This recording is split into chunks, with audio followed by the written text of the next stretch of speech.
Today we are going to discuss China-Pakistan relation and balance of power in the Southeast Asia itself, in the subcontinent itself, where China has recently launched advanced warship for Pakistani Navy. So let's go for the detail on how this is going to impact Indians as well. So China has launched advanced warship for Pakistani Navy. This is the first of the 4 advanced naval warships.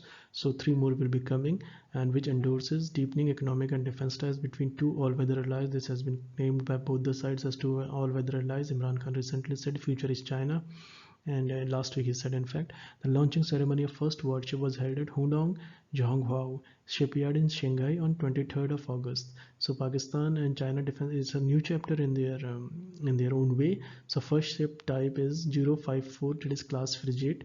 The more details that this is equipped with latest surface, subsurface, anti-air weapons, combat management systems, and sensors. Will be one of the technologically advanced, as claimed by the Chinese, surface platforms for the Pakistani Navy fleet.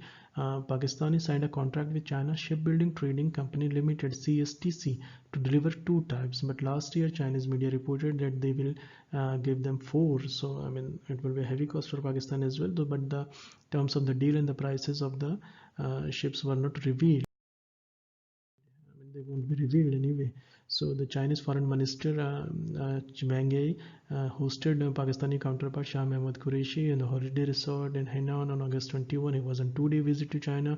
In Pakistan, they have said they are strategic partners. So Qureshi is known to give statements which doesn't cut much eyes. He has recently made Saudi Arabia very unhappy that they refused to meet General Bajwa, their chief of Pakistani army. So Qureshi is known to give these kind of statements to make sensationalized, but it doesn't cut any thread into foreign relations.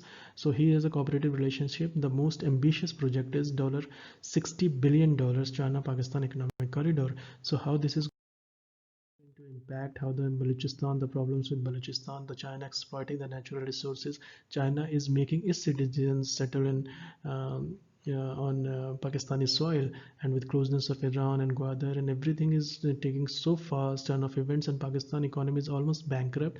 They are practically on handouts from IMF, from Chinese loans. So practically their economy is in debt, and COVID has complicated the situation more. And now this arms race will definitely hurt them huge in the long run.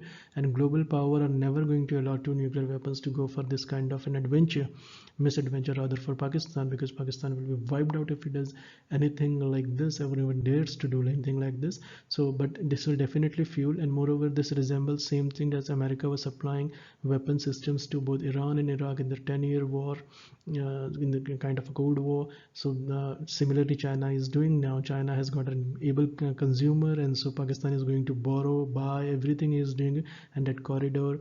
So Pakistan is practically like a stooge in Chinese concept. He's just using them just so that he can just put it in front of India, and he can have a proxy, like a proxy war with Indians. So basically China this time is having, after 1962, all-time low relations with New Delhi, and he's having all-time warm relations with Islamabad. So how this is going to shape up in future, it's very interesting to be shaping on, and this is one of the most intriguing studies in foreign relations. Thank you so much for listening, and we will talk about it more in future. Thank you so much for listening. Have a nice day.